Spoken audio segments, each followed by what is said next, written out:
use the phone now.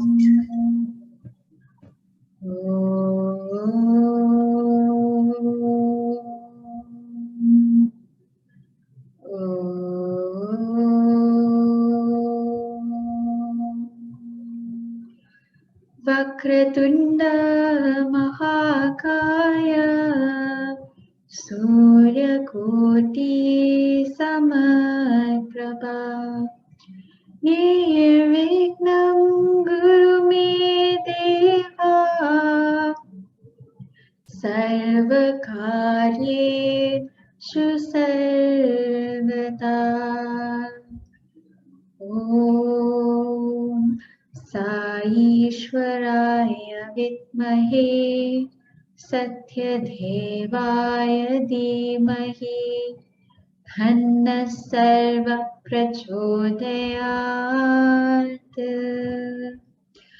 Om Namaste Stu Mahamaye Sri Pite Surapujite Shankha Chakra Gadhahaste Mahalakshmi Namostute. My humble pranams at the lotus feet of our beloved Bhagavan Sri Satya Sai Baba. Sai Ram, uncles, aunties, brothers and sisters. Whew, what an amazing 5 days it has been. Well, the days only get better and better. Goddess Lakshmi is often represented seated on a beautiful pink lotus and sometimes being illustrated by a pair of elephants pouring water over her. But many people forget that her Vahana or vehicle is actually a white owl, which represents wisdom, as in reality, it's considered one of the most intelligent birds. With that being said, for today, the Shaktis have come in the form of 3 different speakers we have here today. First, we have Sister Roshini, who professionally runs a learning and development organization. She discovered her beloved Swami through SSE classes, where she further continued to become an SSE guru and held regional and national leadership positions in the Malaysian Educare Academy. In 2017, Sister Roshini was immensely blessed by Swami to take on the role of Deputy International Young Adult Coordinator. Next, we have Sister Sai Usha, who is professionally an English language and literature tuition teacher. She also runs her own home-baked vegetarian and vegan baking business. Sister Sai Usha is a 4th-generation Sai devotee who has become an SSE guru from the age of 18 and further to do her diploma in SSEHP at the Satya Sai School in Thailand. Her last leadership position was Zone 4 Young Adult Coordinator. Finally, we have Sister Letchumi, who professionally works in Jakarta as Head of Strategic Engagement and Advocacy. Before Sister Letchumi left for Jakarta, she served Swami by becoming an SSE guru and continued playing an active role as a young adult in Jakarta by spearheading the study circle sessions there. Sister Letchumi was part of the Go Green conference in 2018, which inspired her to be part of the SSIO Environment Sustainability Committee. These ladies are inspirational, creative, and above all, Swami's hand-picked role models for us. They are here today to broaden our horizons and blow our minds. Sister Roshini, Sister Sai Usha, and Sister Letchumi, this virtual stage is yours.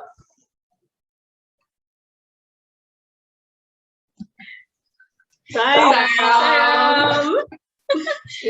Roshini just said we feel like Baskin Robbins right now. Yeah. Because Saranya introduced us like hand-picked. It came to my mind like hand-packed. Yeah, it's like Baskin Robbins different flavors and everything. Thank you, Sharanya. That was a really good introduction. Thanks for that really good introduction. So yeah, let's get started and let's talk about Lakshmi today. It's a very important day. It's a second day. About me? Yeah, about you and me. Yeah. Yes. So Lakshmi, Lakshmi. like literally. So I think the first thought that comes to my mind right now is the fact that we all have very powerful names, you know. Yeah. Yours is Roshini, which means light. Yours is Lakshmi. I mean, there's no contender over there. Like how Haridass calls me by a full name, Sri Letchumi. Sri Lakshmi, that's right. And then you have me, who is Sai Usha. And yeah, your name means light. Your name is all auspiciousness and Lakshmi. We'll discuss that meaning. And then Sai Usha means the dawn of divinity. So yeah, I guess in some ways our parents chose well. And also We chose well. And also, you know, this is a good beginning to the fact that we all have the presence of divinity within ourselves. Yeah. So, what's Lakshmi? I don't know. Are you asking who's Lakshmi or what's Lakshmi? What is Lakshmi? So when you say Lakshmi to me, Usha, the first thought that really comes to my mind, if I were honest and not, putting up a front, is actually Lakshmi, right? She's the first thought that comes to my mind. And if you ask me what is Lakshmi or who is Lakshmi, for me, she's a person who's always got my back. And I don't have to worry when I'm around her. I can leave my brains at home and she will take care of everything. I can literally be free. And she's so abundant, right? She's always got money. So yeah, guys, Lakshmi's always got money. That's a good thing to say on camera. Which is, we don't have to think about, oh, this is too expensive, this is too cheap. It's okay. Lakshmi's got it. So she's full of abundance. She's full of that sense of giving. And there's always that confidence that she's around and she's got me. So yeah, for me, that's the first thought that actually comes to my mind, really. This Lakshmi. This Lakshmi. Okay. And not very deep, like, yeah. This Lakshmi. What is that Lakshmi? I don't know how to beat that. It's, but not that I don't resonate with that, but I'll come back to that. For me, like, what is Lakshmi? It's very interesting, like, Indian families. So I have this old photo that my mother has had right in front of our front door, right at the top. And I think most Indian houses probably have that, right? And it's photo of Lakshmi, and then one hand, you've got the elephants, you've got everything on. And the one thing I always look at is there's this pot of gold, and then the coins are just coming out like that. And I was like, wow, man. And I remember as a kid, I asked my mom, like, so what does Lakshmi do? So my mom said, see, Lakshmi gives all of this. So I'm like, keep thinking golden coins, but somehow or other, when you say Lakshmi, or at least when I was young, until to a certain point, that is what kept resonating with me. Golden coins, money giving, God. I think over time it's evolved. I mean, over time for you as well, you see that Lakshmi is a lot more than that. Yes. Lakshmi doesn't only involve giving the physical coin. I mean, it's good that she does, but abundance comes in so many forms, right? Yeah. And I think, Roshini was complimenting you and telling you about your qualities and characteristics, of how you represent Lakshmi. And I guess I've known you all long enough to be able to say that you're a Lakshmi too, in some ways, in many ways actually. And we all serve that purpose of being able to sustain each other, give from what we have, whether it's our time, whether it's our energy, whether it's help in a certain way, whether it's really good cookies that Usha made. So yeah, it's true. It's like it's not about the money, it's not about the physical things, but I think what I resonate with is that energy where you're not scared to give, right? You're not like, you know what, I better not give so much because I also don't have. I'm married to Daridra Narayana. The guy is always begging for stuff. So I have to keep enough for my family. I have to keep enough for myself. What will happen to me in the future if I give everything now? Where will the source of money come? Where will the source of help come?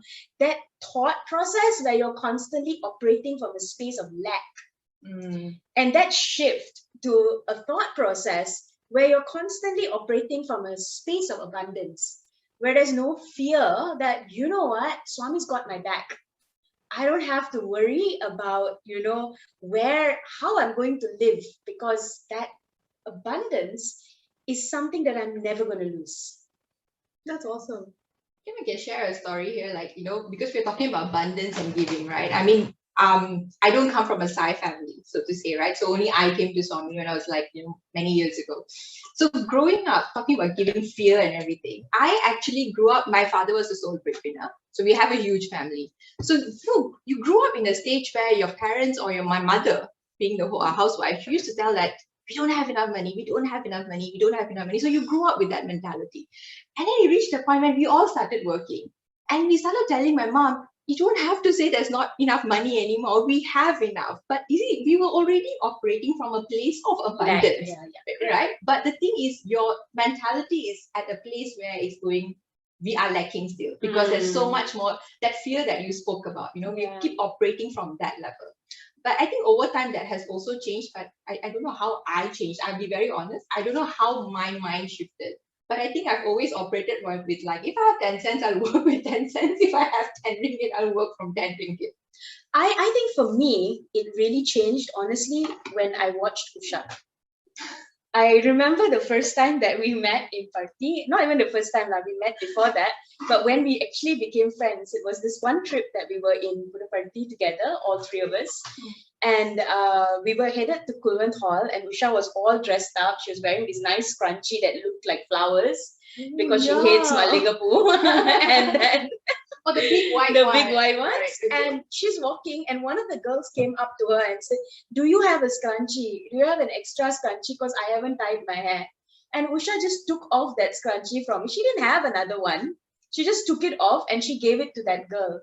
And I remember telling that girl, ask for a kidney also. No, she'll just take it out and give it to you. Why don't you ask for that? And over the years, I watched her, and because I know her much better now, she's always this representation of abundance. But I also know that she doesn't have a huge diamonds in her vault that she can give and give and give. You still have, okay, yes, you have diamonds. Okay. But I have watched her give, not knowing where the next amount of money is going to come from. And that sheer freaking confidence just taught me that, why am I scared? True. Why am I scared to just be in this space where I can give and I can just be and I can be happy because Swami's got my back? So that's pretty powerful. Yeah, that was. I mean, just for clarity's sake, nothing has changed right now. If you come up to Usha and she still has one scrunchie, she will still give you that one. She has two kidneys. She'll still give you a kidney if it matches. So yeah. So going back to the point of what we were saying, I guess over here we summarize, abundance is something that we see in everyone, right? There is here's a question to the audience, okay? I'm sure you all are able to give something of yourself, or you can see people around you give of themselves. What is it that comes as a form of abundance from either yourself or people around you? Yeah, I think that's a good question. Maybe if you can answer like with one word answers or something like that, then we can read out your answers. What was the question? How do you see abundance manifested in yourself? Or how have you seen abundance manifested in anybody that you know? My time. That is amazing. And that's a huge thing to give as well, your time. Thank you, Lakshmi Ganesh. Auntie Lakshmi. Auntie Lakshmi. Yes, Auntie Lakshmi has a lot of time for a lot of things and service, and that's primarily, effort, my attention, Darshana, thank you, Shantini, compassion, Malaraka, love. Yeah, it just comes, right? It's just so natural. How can you not, isn't it? Sharanya, smiles. Yeah, lovely nature. Thank you. Hey, it's so nice to see all of you on live. Yeah. Okay. So, Kamini, wishing well for anything and everything. Yes, that is totally you, our other Lakshmi. We don't have Ashtalakshmi, we have 8,000 Lakshmis. Yes, that's true. So yeah, that's this whole abundance thing is great, right? We can see it manifest. I think a lot of us are in a space of our lives where we see this abundance manifest in all its different forms, exactly like what you guys are saying as well. But I have had conversations with people, debates really, with some of my friends, and they've brought up this question. when do you know how to stop giving? Because they've quoted, and I've also seen, to be honest, many people who are stuck in situations where they feel like they're giving and giving and giving and not getting anything back. And this can be like real situations, like people who are stuck in abusive relationships, people who feel like they're sacrificing everything for their family, people who feel they're overworked at their jobs, and this question keeps coming: why me? Why I only every time I have to give? When will I catch a break? So when exactly will they catch a break? Yeah. You're asking me back? Yeah, I'm asking you back. What did you answer to this person? I don't know. Maybe Usha, you want to try that? Okay, so at this point, when I see that someone's going through some form of a dilemma, let's just use that word. I think at that point, you need to be able to discriminate. Okay? Discriminate between how much to give versus how much to hold on to. Or discriminate between whether you move from a place where you are the rider, whether you operate from a place where you are the rider or you are an observer. So I guess when you have to discriminate, it's easy to come to this place, especially when you're going through an issue or a problem, right?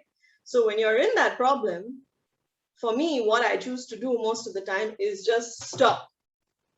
Stop and reflect. What's going on? So I assess, I observe the situation. I try and see what is it that's working for me, what is it that's not working for me. And very often, in order to be able to reflect personally, I tend to need to separate myself from myself, where I see myself as Sai Usha, as opposed to seeing myself as me, because then I'm the victim, then I'm the rider, then I'm the person who's going through all of those situations.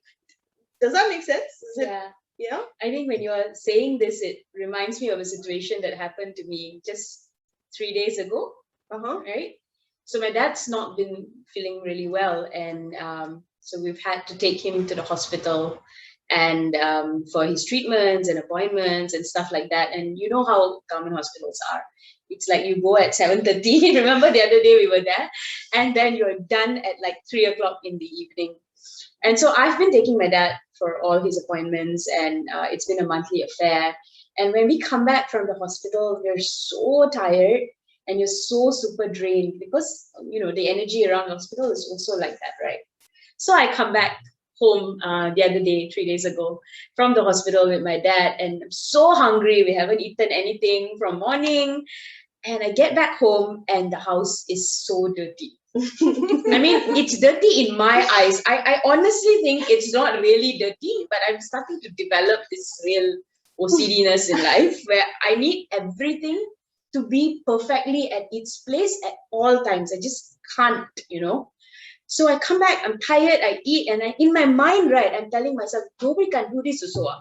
Nobody can clean the house. The house so dirty, so all of you are staying at home and none of you can do this. This is exactly, I'm repeating my mind voice right going on here. I alone have to do everything. I must do everything. I must take up a hospital. I must come back. I must clean the house.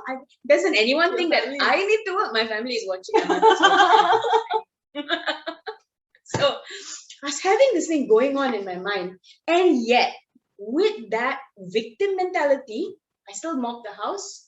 But as I was doing that, I realized I could hear this voice. I could hear this voice being the victim. And I can see that mess. Then I asked myself, hey, how can you observe this? And who is this person? And all this is going on while I'm mopping the house, right? So everyone, impressive. And I'm thinking like, who's this person who is complaining so much? And in my mind, what did you say? Who is this person that is complaining so much, right? Okay. And to the outside world, none of this turmoil that's going on inside me is visible. Because everyone probably thinks, maybe she's just calming herself down by mopping the floor because she's like weird like that. Or, maybe she's just really particular about cleanliness. And so everybody in the house is really doing their own thing. Nobody's like even aware of this turmoil. So I'm like, I only shocked Olivia here. Am I punishing my own self by being in this mentality? Okay. Am I putting this strain on myself for no reason? So the the thing that I want to highlight here is not about the emotion that we feel. Because we will feel an entire range of emotions. That's what human life is. If we don't feel any emotions, then what is the point of this life, this experience, right? So we will feel happy, we will feel sad, we will feel angry, but we cannot, I think one practice that we need to do is to be able to pull ourselves out from that situation and observe it. And which is what you spoke about just now. Yes, being the observer. So it's not about denying that emotion. I didn't look at myself and say, "Ayo, you shouldn't get angry. Stop being angry, Roshini. It's rubbish to be angry. Swami wouldn't like it." I didn't judge myself. But I was able to take myself out and say, who's this person that's feeling angry? This person this is just an emotion. It is not me. And that, when I did that, I realized, you know what? I need, what you said, stop. I need time out. And that time out is what I took. I took that time out and I just slept. Okay. And after I slept, and I came back downstairs, right? It's as though none of this happened. No, everybody happy already. The house was clean. The house was clean. Everybody was happy. The energy in the entire house had changed. Because you stopped. Because, yeah, I stopped. Because I knew that I was in this victim mindset. And anything you do from the victim mindset is coming again from, like what we said, a place of lack. It's like when you're swimming against the current, that kind of feeling, right? So when you are battling these emotions and swimming against the current, you can never make good decisions because you will not be able to discriminate. Discrimination comes when you pull yourself out and you can see and clearly. you can see clearly. You are not the person on the roller coaster going up and down. You are the person watching the roller coaster going up and down. Okay, so this technique is actually called what you just said, third-party reporting, right? Yeah. Okay, so it's a tool which we can use on a practical level to help us make our decisions and also to help us gain clarity, right? Yes. So, okay, why not you guys try and do why not y'all try and show us, give us an example of what third-party reporting is, okay? Yeah, so I think Lakshmi didn't talk for so long, so we will make her the scapegoat and we'll ask her to do the activity. Because also I had an interesting incident Oh yesterday. yes, Oh, that's yeah. right. You had a Mandi Bunga kind of day yesterday. So maybe you can use that experience and report on it as a third party. Okay. So you're gonna ask me a question, or do I Yeah, just so the way, let me explain to everybody how you do this, so you can try it at home later also. It's actually very simple. All you need to do is talk about yourself like you're talking about somebody else. So instead of saying, Roshini, when I went home and then my family was like this and then I swept the floor, you don't say that. You say, Roshini got back home from a really long day at the hospital. And when she got back, she noticed that the house was not clean. And she had to, so you talk about yourself like you're gossiping about yourself. Yeah. Okay, let's hear your yesterday's. Yeah, you say the juicy story. So, well, just opening up what happened in my life, in Lakshmi's life yesterday to everybody on Zoom. So, okay, it's fine. So, Lakshmi had actually a very good day to begin with. It was all good. And then, she drove down. She went to watch a movie, which wasn't great. I wouldn't recommend it. I'll put it, what is the movie later. And then she was heading back, literally pretty good day. And then as she was driving back from Klang back to Damansara, she was 1 minute, no, even less than 1 minute away from her house. And suddenly, a motorbike came out of their own house. This person came out of his own house and ran into her car, banged into her car. So she was on the driver's seat. This Banged motorbike into Lakshmi's car. banged into, yeah, her car. Oh, Lakshmi's car. Okay. Banged into Lakshmi's car. And, well, the first thing that happened was, well, the person fell off the bike and everything. She panicked. Lakshmi just like, oh my God, somebody fell, what if they're injured? So that was the first thought. Checked on the person. Okay, everything was okay. But what happened was this person came out on a more defensive note. Well, this person was on their way for his prayers, and he came out on a very defensive note and started saying that, oh, look, Lakshmi, it's your fault. And Lakshmi was trying to justify to say, wasn't my fault. She was trying to say it wasn't her fault. And Right. then, the person was saying, no, it was your fault. You were going fast. And she was trying to justify. So there was a lot of going back and forth that was going on there. And what was interesting that she observed, she couldn't get angry. So, generally, when Why could someone- she not get angry? See, that's what she observed, because two things. One was there was just no emotions, because her whole thing about the whole accident when it happened was out of concern. Like, is the person okay? That was what completely came out. The second thing that she observed was this person was super calm. See, Which person? this the man, The man. right? Who hit her car. He was so calm. He was like, he didn't raise his voice. He didn't say anything nasty. Yes, he was blaming her. He was saying that it was her fault, but it was so calm. It's like how do you get angry or upset with somebody who was so calm? And she was not angry, nothing, came back home, just decided that, you know what, it's just a day. Car accident, whatever, car had an accident. She just needed to figure out what was next. And then somebody gave her an advice to say, why don't you go and confront the man, speak to him, ask him for some compensation. It was actually his fault. She sat down, she took time out, she reflected, and she decided, you know what? It's okay. It's fine. So big deal. It's just another day in his life and another day in her life. Yeah. These two will pass and other things will happen which might be bigger. And what's going to be the outcome of this? Yeah. She just decided to reflect, take a shower, very important in life. It's like how Roshini said sleeping actually helped her.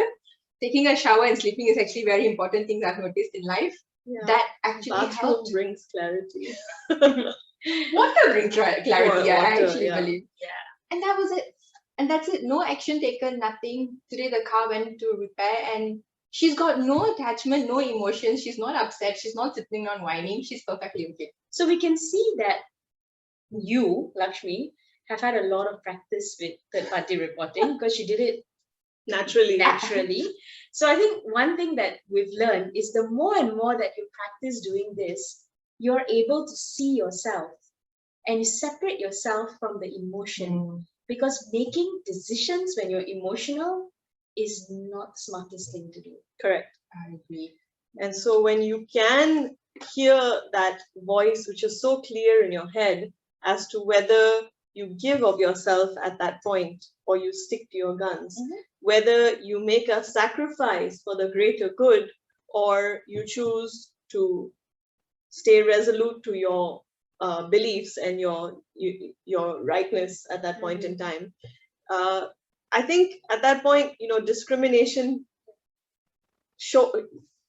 brings itself out, in that situation, and you're able to just flow through any issues, because you have a situation, you know how to deal with it. And if it requires that, you need to be strong or you need to be firm in a certain way, you can do so. You can even be angry. Yeah. You can. But you're not angry. You're happily You can angry. behave. You can behave angry and not be angry. You can also be angry. So I have this one experience that I can share over here. This was when I was much, much younger, and I didn't even know about this third-party reporting at that time. I was maybe 18. I had just started teaching, fresh out of some courses that I had taken, and in between doing my degree. And I remember teaching at lower primary school, and there was this little boy who did something, and he deliberately hurt somebody in the class, and he's just such a cute kid. I couldn't help but love him, and he did it because he was so frustrated, But at that point, I couldn't feel anger for him, although I knew I had to correct him because there were another 20 kids in the class, right? You can't say it's okay to behave like that. And I didn't feel it was. So at that point in time, I operated from a place where I could see Sai Usha behaving as though she was very firm with the kid and said, there's a right way to behave, and that's what we need to do right now. That was the teacher voice that came out, the disciplinarian that came out, but internally, there was really no anger. Sai Usha was as calm as a clam, you know? And that was the first time I feel I had that experience where I could separate myself from myself and do the right thing, but with the right bhava or the right feeling internally as well. Yeah, it's a very powerful tool to help you discriminate and do the right thing. I think, like, to bring one of the examples that Swami had always quoted, right? There's this beautiful story of how Swami was in Kodai with the boys during the summer, and he had asked the boys to go out and buy something, and one of the boys came back with Mirabai's statue, right? And then Swami says, "Oh, why did you buy Mirabai's statue?" And she says, "Oh no, Mirabai suffered so much, Swami, to gain your love or to finally see Krishna." And Swami looked at him and he said, "How do you know Mirabai suffered? Did she tell you?" And although it's such a simple story, it showed me that from the outside, what you see a person express and feel might not be the whole story, right? And it again comes back to this question of how do you sacrifice and how do you keep giving? When you sacrifice from a space of love, from a space of compassion, from a space of wanting to do a service, that sacrifice can be something beautiful. I think the word sacrifice has been got very bad PR because really, when you say sacrifice, people, "Oh, the mother sacrificed for you 9 months. You carried 2 children for 9 months. Sacrificed so much." She was really quite cool when she was pregnant. She was happy. She wasn't sacrificing much. She was just eating, being George. She lost a lot of weight. So it's not a sacrifice when you are the one who decided. You are the person who decide the bhava or the feeling in which you operate or the space in which you operate from. I think we're flowing very nicely from discriminating to decision making. True. Yeah. Does that make sense? Yeah. Because that's what our topic is today. That's for one. And when we move from a place of discrimination, you choose to do something. You make a decision to be a certain type of person. You say, okay, these are the things that I'm going to go through.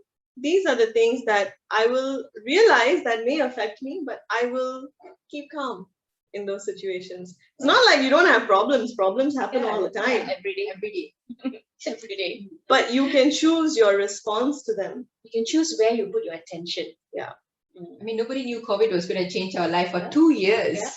Right? And I mean, we're still not there yet, but we have adapted to it. And we know we've made a decision to say we will work around the situation or with the situation and making the best of what we can. Yeah. So I guess one thing to summarize from our discussion about discrimination is the ability to gain clarity when you discriminate comes from a space where you detach from your emotions and your mind. And how do you detach from your emotions and your mind? By practicing the observation of the personality that is you. So even if you don't want to do third-party reporting, all you need to do is imagine yourself watching yourself from the corner of the room. And what is that person going through? From that space, you can make decisions, because nobody can come and tell you, if you have situation A, your response needs to be B. Correct. Right? Perfect. Well said. And I was telling you about that story about that little boy. When the disciplining came from a place of absolute love for the kid, he never did it again. Yeah. It came from a pure place, and it resulted in a pure behavior from the child himself. Because I remember it being a chronic situation for quite a while, and I remember having that discussion in the classroom at that point in time and correction situation, and it never happened again. And even if it happened again, you would have been able to keep addressing it from a space of love. Correct. Right? Correct. So how do we now move from now? Okay, great. We have clarity. Right? We have clarity. We can remove ourselves. We can see situations objectively, minus all the questions and answers and the emotions and the thoughts of the mind. How do we apply this when it comes to decision making?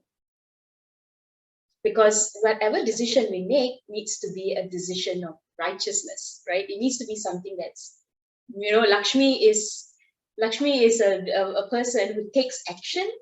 And I mean, she's that energy that takes righteous action. She's Dharma Mata. So she is the mother of righteousness. So mother of righteousness, how would you practice this at work? I know you make big decisions that impact global operations of your organization. So how do you at least practice this at work? I think I will take a very, very simple, I'll just step back, right? For me is, and I'm speaking this personally on how I do this, right? When I make a decision, it's always two things. One is, how do I feel? Not using big words, I'm just going to use, how do I feel inside about making that decision, right? Do I feel clear? Do I feel fear? Do I feel unsettled? When you know something isn't right or you are just confused, you just get a very unsettling. People think that when you're in love, you get butterflies in the stomach. I get this feeling, butterflies in my stomach, my heart, everything. When you make decisions. When I make decisions that I feel like I'm not there yet, kind of a thing, Not comfortable I'm with. not comfortable with. And most importantly, I keep questioning my decision. And that's when, coming back to this, I don't have clarity, right? I keep justifying, am I doing the right thing? Am I doing the right thing? I think there's a good example, right? You were asked to go back to Jakarta lately, and and you were really pissed off the first round, and then this time you had a good discussion with your boss. Maybe you want to share that journey in decision making. So the first time round, I was asked to go back somewhere. I think it was in April. Yeah, and I'll be very honest. I was super angry. I was just emanating anger. Forget the love and everything else. All I was just emanating was just anger, frustration, and the question was like, why? Why do you need to do this? Why do you? It was just continuously. I'm sorry, I had to take it out on all of you all at that point. And we kept telling her, like, they're paying you. You should be there. It's justified. And it's justified. I was also justifying it. Yes, they are paying me a salary. It's by right. They have all the right to ask me to come back to the country where I've agreed to say I will work from here, right? But I was just angry. I was operating from a place of anger. But the decision was that I should go back. That is the right thing for me to do. Whether I agreed with it 100%, I can't say, but I did what I had to do. Okay, I did it willingly. I didn't take out that anger on anybody else. I did it willingly. But and then recently, about a week and a half ago, I've been asked to come back again permanently because now we're back to 100% working from office. Surprisingly, this time around, I was just very calm about it. And that I was preparing myself for another episode. round. Another round. I was like, brace yourself, Lakshmi's going to be all out. But interestingly, Roshini came and asked me this question. She said, do you realize that you are a lot calmer and you're not even upset that this time around they've asked you to come back compared to the first time? So she asked me, what changed? Her exact question was that was your exact question. What changed? I just said, because, they have a right to ask me to come back. And I shouldn't be angry about it. But what I can do is decide what I want in my life moving forward. And I had a lot of clarity about what I wanted next in my life. And I had option A, option B, option C. And What were your 3 options? If you don't mind sharing. No. So my first option was, I was going to speak to my management about to continue working from Malaysia and not return to Jakarta. But I will return if the job or certain parts of it requires me to physically be there. But I want to make my family my priority. Hence, I want to see if they can give me this, we can negotiate this deal and give me this flexibility. Secondly, was that my second option in terms of priority was I quit the job. That's it. I just quit the job and okay with it. The third option was that I think, okay, thank you. So the third option was I moved back to Jakarta as how I did pre-COVID times. And with all three options, I was absolutely At peace. at peace. I had no confusion. I wasn't angry. I wasn't upset. I was acceptable to all three, but I felt I had a duty to myself. I owed myself to put the first option out and see whether they were about to accept it. And I was prepared to say that if they were not, it's fine. Life goes on. So That's that awesome. was where I was at. And that's what changed for me. Yeah, so that clarity and that ability to again remove yourself. I know we're repeating it, but I think that's central. Yeah, that's the only thing to do. You cannot be absorbed in the personality when you're making decisions, because it's a very the ocean is very choppy, Choppy, on the yeah. top. It's only at the base of the ocean. Inside yourself that you have that calmness, and you can make those decisions calmly. I realized again from decision making perspective, I think we've had a lot of tough decisions we had to make from family angle, also from work angle, career wise. One important thing I've realized is never make a decision when you're emotional. It doesn't matter what emotions are there. So if we were talking more about being upset and angry, I think if you're too happy, you shouldn't make a decision. Yeah. I don't think that this is very apparent when we go to Pothys in Chennai to buy saris. Or when we want to order food. Or when you want to order food in Grab, you just go all out and make those decisions. Yeah. So we always think about decision making, don't when we connect emotions to it, it's like, don't be upset. But happiness also actually plays an impact. It's any emotion. It's happiness. It's when you're in a place of sorrow, you shouldn't make decisions. When you're in a place of hangriness, because I've seen all of us. What's Hungry. So hunger gets you angry. Anger. So you remember those times when all of us go out and then we'll just order like so many dishes and then we won't be able to finish it because we are operating from a space of hangriness. So yeah. Okay. So any sort of emotional situation or overthinking, that's another thing. It's not only emotions. It's also like that mind being so chattered. Should I do this? Should I do that? If I do this, it will happen. And then you overthink and you project like 5 years ahead. If I do this, this will happen. This will happen. This will happen. This will happen. And you're like, I'm paralyzed. I can't take a step this way because it's doomsday. I can't take a step this way because it's doomsday as well. But then you don't even know, right? Because you don't know what's coming tomorrow. You don't know what's going to happen with the situation that you're in sometimes, and you just have to wait and see. And so you have to operate a day at a time. Not even a day, an hour at a time. Yeah, today's in my life today, it's not a day anymore. It's on an hourly basis. What's going to happen next, and we will deal with it now. I will be here now is my mantra. Yeah, but that's the thing. So, but if you take option A and say you end up falling down, will you be at peace even with that? I will be at peace because I know that's what Swami wants. So I think another important aspect in decision making is faith. Faith in a higher power. Then we can call that Swami, we can call that the universe, we can call that Lakshmi, we can call that Mata, we can call it anything. But that faith is so critical in decision making, because without faith you cannot make decisions. Your mind will play worst case scenario in any situation. Totally. You pick any situation, you can worst case scenario it to the core. You can do it. I challenge anybody to take any situation and not be able to see worst case scenario.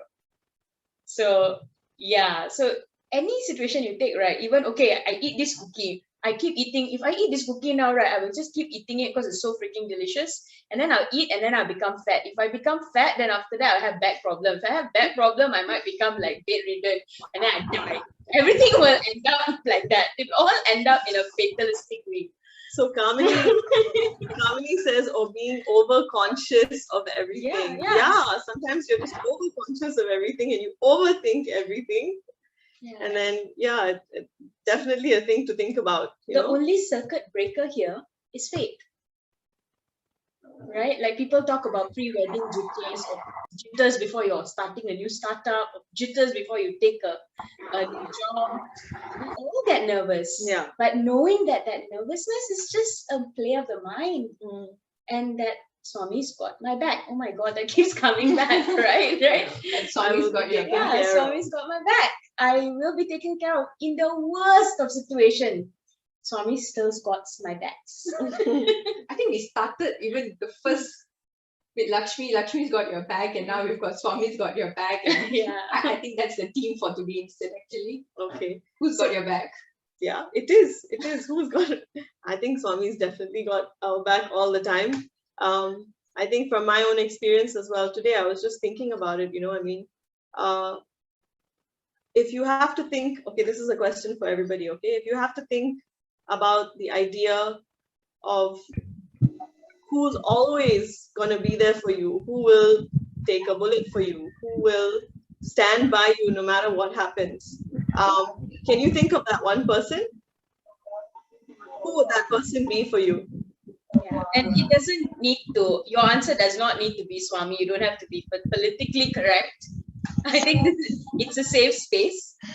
It could be your mom. It could be it could be a friend. It could be a spouse. Yeah, absolutely. It could be your spouse. When we were doing this, we were trying to figure out this. When we asked that question to ourselves earlier, I kind of actually looked at Roshini. Yes, I've got your backs, but Swami's got my back, so you're good. And then after that, I was like, what? Would I want her to take a bullet for me? No, maybe not. Yeah. So Loveleen over there says, Swami, higher consciousness, God, always and all the time based on my various life experiences. Lakshmi Ganesh says, me, myself. I've always got my back. Yeah, that's great. Salute. Kamini, lol, I'm not sure. I think my friends will. You are right. Yeah, Lol, right. Kamini, we've got your back. We've got your back. The Lakshmis have got your back. Shantini, myself. Yes, so important to have your own back and stand up for yourself. Yeah, anyone else?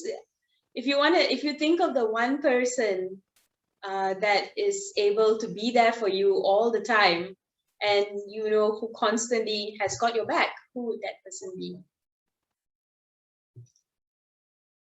Let's take a moment to pause and see this play out. Maybe take a tea break too. My husband. Yeah, Darshana. Darshana, so sweet. Your husband better have all our backs. I'm related to Darshana, so I can say that since she's my sister.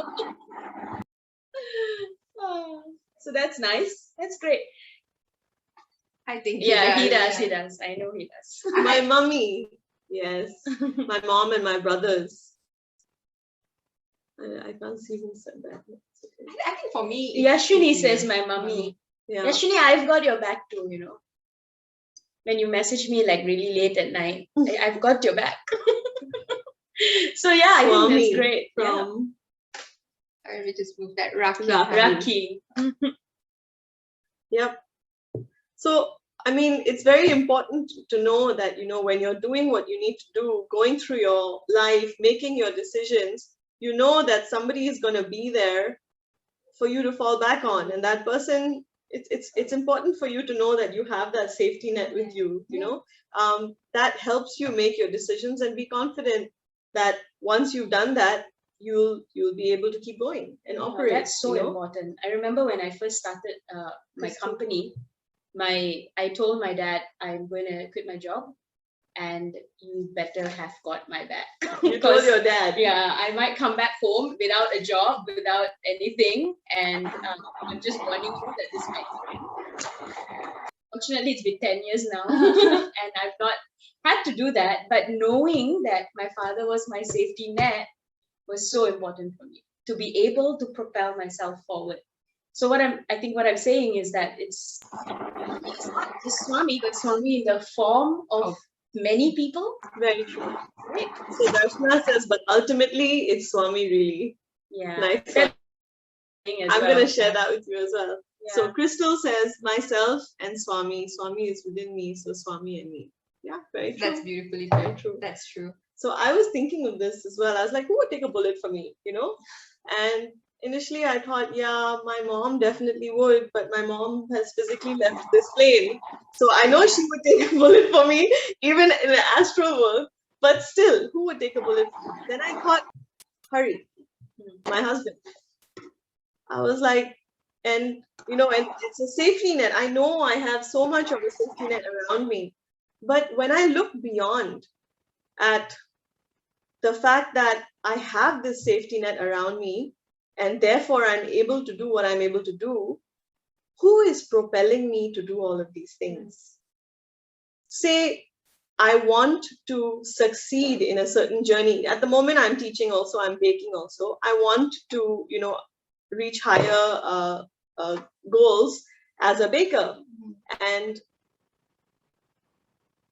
yes, everybody who is around me is there to physically support me, hold on to me, make sure I, motivate me, inspire me, etc.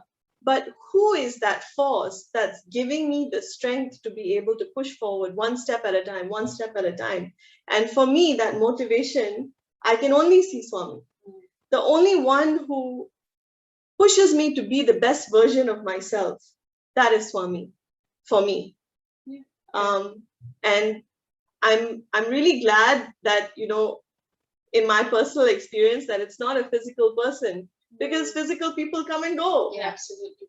And when you see those physical people as just an extension of your divine mother, it puts you in a place of solace all the time. And I find that's really helpful. So, to have a will to do something, your Ichha Shakti, which is what all our Devis talked about in the last 3 days, the will to do something, and then to go out and get it done, to be, Kriya Shakti, which is the power of Lakshmi, right? To go ahead and get it done. And to also feel a safe space around you, so that you can dabble, you can make mistakes, but you can still keep growing, I think we need to see that there are not two, but only one. Swami is us. Of course, that's exactly what I was getting to. That's what we were getting at. That's true. Thank you, Auntie Lakshmi. That's perfect. Yeah. It is the energy behind Hari. It's the energy behind Dad. It's the energy behind Lakshmi. And that energy or that presence that is just manifesting itself in these different forms. That's how you merge duality and Dvaita and Advaita, right? That presence is one. It's just manifesting itself in different forms. That presence is also very abundant. That presence preserves you and allows you to keep functioning from there. So, wow. Yep, that's. So the last question that I have before we open up the floor, and I think we're just about an hour, is it's great. We started off by having clarity to discriminate. We moved on to how do we make the decisions, and we can make them from a space of clarity. And the last thing is, a lot of people very clever to discriminate, very clever to make decisions, but cannot implement. Right? So and then they're very good advisors, advice alarm number one. It's like I can advise you to do the best thing. They give you everything how to do it, right? But to do it, it's like so you do it. To procrastinating, which comes to getting it done. So practically speaking, actually, my brother passed away about a year plus ago. And I remember at that time, it was just like, what's going on? I didn't understand things at that point. I just needed to stop a lot, just stop and see what's going on. And I tended to, during those days, sit and look into the space outside my window. I have a window, and I used to just look into the space. And somebody needs to mute. It's okay. Sharana, can you mute whoever is talking? Thank you. Yeah, thank you. So at that point in time, I was thinking, okay, I need to do stuff, but there was never a sense of urgency because I was just in a slump in some ways, and it took me time to just accept the situation that I was in. And so I remember one day, just randomly, I was just looking online and I found this tip from this person called Mel Robbins. I don't know if y'all have heard of her, but she's written a book called 5 Second Rule. And I found it was awesome because I just heard it. I heard a talk, and then I went and I wanted to listen to another one and then another one. And I tried it. And her rule is basically a 5 second rule, saying if you want to get something done, count backwards from 5, 4, 3, 2, 1, and then launch yourself. Just get up and do it. No matter what it is, just get up and do it at that point in time. And I could resonate with her stories because she talked about, how she was in a situation where a lot of things were affected in her life. And at one point, she would press snooze, and not get up every day in the morning. And because she was doing that, I kind of resonated with that idea of snoozing and just putting things off. And so she said one day, like the idea of, like a shuttle launching into space or a rocket launching into space, that just came to her mind where it went 5, 4, 3, 2, 1 and blast off, So that came to her mind. And then I started trying to do that. That was the beginning of me getting back a sense of normalcy in my life, and I started functioning. I have to do things, right? Everybody has to do things. I had a kid. I had another kid on the way. So at that point in time, that was really, really cool for me. It's just, Sharanya says, I love that method. It's always been useful to me. So yeah, for me, like even now, sometimes, you have to get something done, but you tend to procrastinate a little bit. So now, because this is in my space of awareness, I bring it to my conscious mind at that point in time. And I'm like, okay, I can see I'm procrastinating. 5, 4, 3, 2, 1, get up and get it done, do what I need to do. And so with this in my mind, I'm able to jumpstart and push my way through a lot of laziness that I may have in my life, lethargy or what do you call it? Inertia. Yeah, that's right. That's a very polite way of saying inertia. Because we are PR people, so we must be polite. Okay, Malaraka says, Ganesh Ane was just telling me about this 5 second rule. Yes, it's very practical. So Kamini says, getting off the grid or not being interested in anything is fine too, because circumstances including exhaustion, loss, and grief can throw you off balance. But your safety net, whether it's Swami or family, will reroute you. That's true. That's very true. That's true. Kami, you should have been sitting here with us. What a waste. Anyway, the only 5 second rule I knew was if you fell down on the floor, you pick it up in 5 seconds and still eat it. But now this is another good 5 second rule to learn. I've not tried it, but I do want to ask you, how often in a day or a week do you actually implement this 5 second rule? Every single day. Seriously? Every single day. Wow. Because sometimes, I'm actually very slow sometimes responding to WhatsApp messages. Some of you will know this. Really, Usha? Yeah, I'll tell you the truth. There are some people that sent me birthday messages on the 8th of July. She hasn't planned. Today we are on the 11th of October. No. I'm sorry, those who did. I will reply to messages. But there are other things which I find are urgent and important. And sometimes I take a little bit longer to do them. But if I do this, I get on it. So I'm not saying I'm the most proactive person, but there are situations which calls for me to do something at that point in time, and this just helps. So taking from what Darshana and Kamini are saying, I think it's a very good point. You don't 5, 4, 3, 2, 1 all the time. Yeah. You 5, 4, 3, 2, 1 when you can observe yourself and you know it's time to 5, 4, 3, 2, 1. Right? Because they are absolutely right. It's saying you need to be aware of the space and respect that space of loss, of grief, of, of tiredness, of lethargy. You need to respect that. Yeah. But you also need to be able to pull yourself out and say, okay, now the time for that is up. I know nobody need to tell me, and nobody can tell you because they're not you. Yeah. Right? So you need to, yes, give respect to that. Listen to your body, listen to your mind, and give that respect.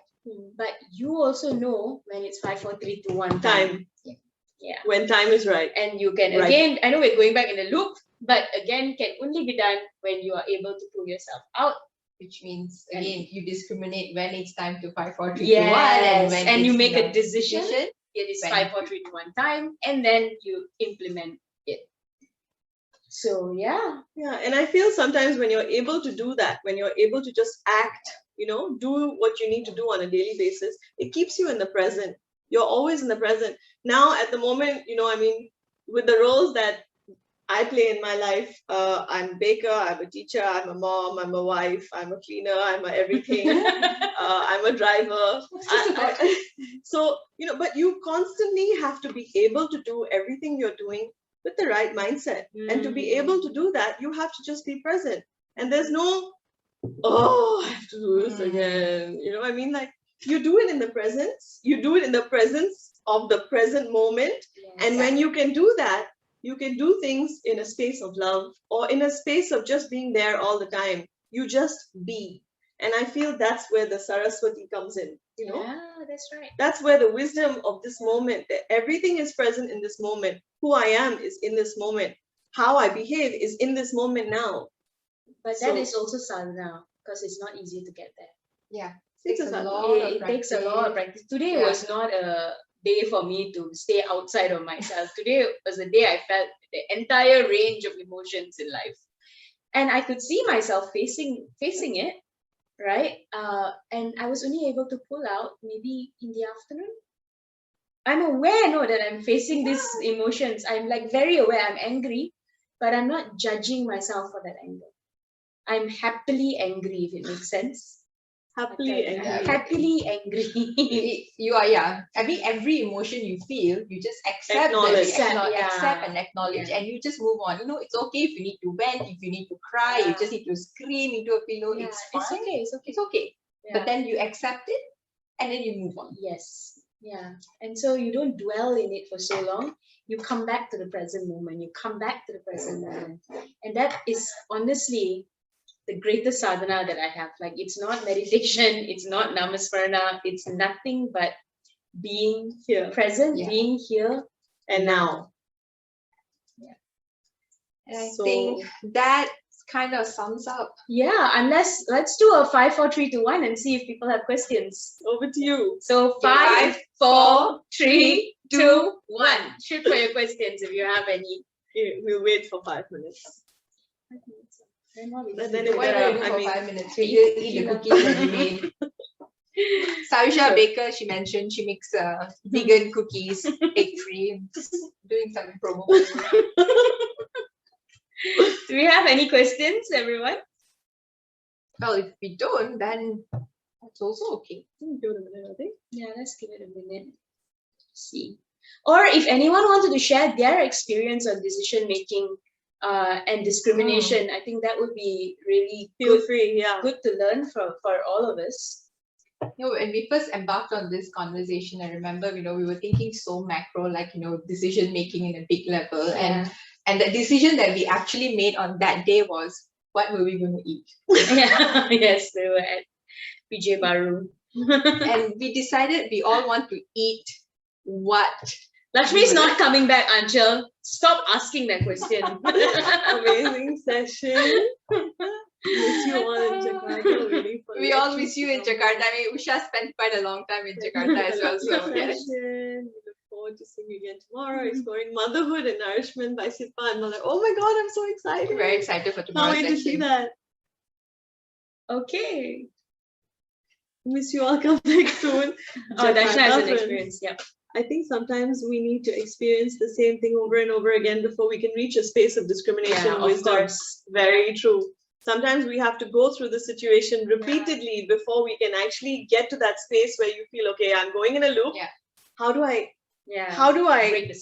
break the circuit? And how do I 5, 4, 3, 2, 1 from here? What do I do at this point?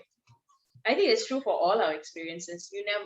It's okay to not get it right again and again. Just have faith that you will get it right one day, or you will be able to do the right thing one day. And even if you do it wrong, it's meant to be, because there's no real right and wrong. There's just it's just an experience. Experience and a learning experience. Yeah. So the last thing I don't see, totally agree. Mistakes are part of the journey. Yeah. Okay. Thank you, Kamini. Yeah, it's That's all the an insight. experience. It's all an And we agree to that. Thanks, guys. Okay, one thing, last thing. Is there anything that you would like to share that you took from this session? Any insights that, because I mean, there's certain things that we spoke about, but maybe you What received a resonated sense of most with clarity. you? What resonated with you? Sometimes we just have to make the decision. If it's wrong, Swami will correct it. Yeah, you make it with the best amount of information you have at that point of time. Set. Swami's always got your back. You Yeah. bet. I'm telling you, it's just a team. Like Yeah, we don't know how we Swami's moved got to your that, back. but yeah, it's definitely like Swami's got your back. I mean, it's always. Poor guy, man.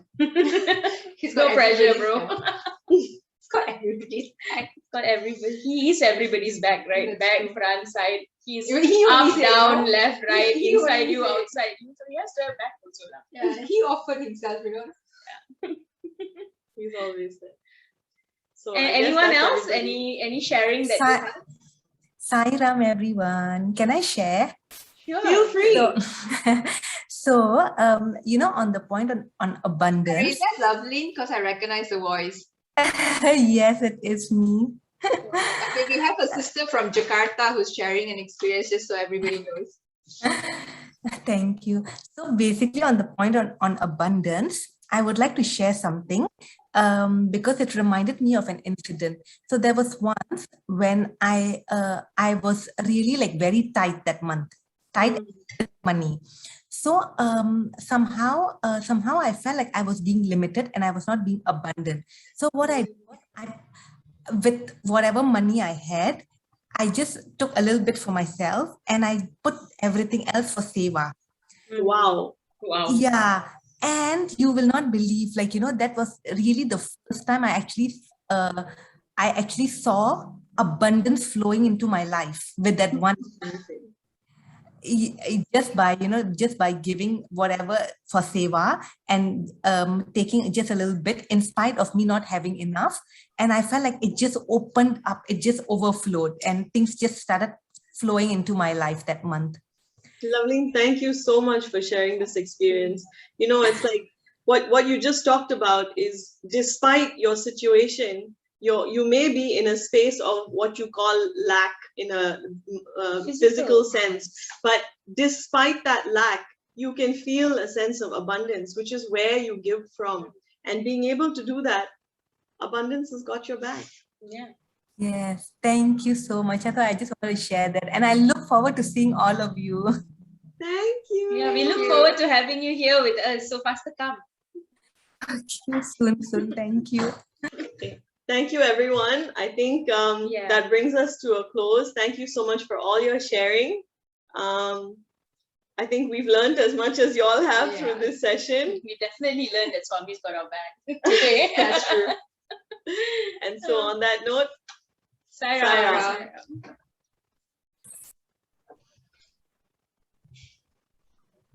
Thank you so much, Sister Roshini, Sister Saiusha, and Sister Letchumi. That was really a divine satsang. It was like prasadam for the soul. One take-back message I would take is to gain clarity, to discriminate, which ultimately helps us to make good decisions. And this whole session was very nostalgic to me, especially when you mentioned third-party reporting. It was like going back to TNU's classes and UNT sessions. So we really appreciate the buffet of divine insights you've shared here today. The audience, thank you so much for taking the time to attend today's session. Tomorrow we have Sister Sitpa and Sister Malar who will be speaking about motherhood and nourishment. We shall see you all tomorrow. Jai Sai Ram. Can't wait. Sai Sai Ram. Ram. Sai Ram. Samastaloka Sukhino Bhavantu. Samastaloka Sukhino Bhavantu. Samastaloka Sukhino Bhavantu. Om Shanti Shanti Shanti. Sai Ram, everybody. Thank you.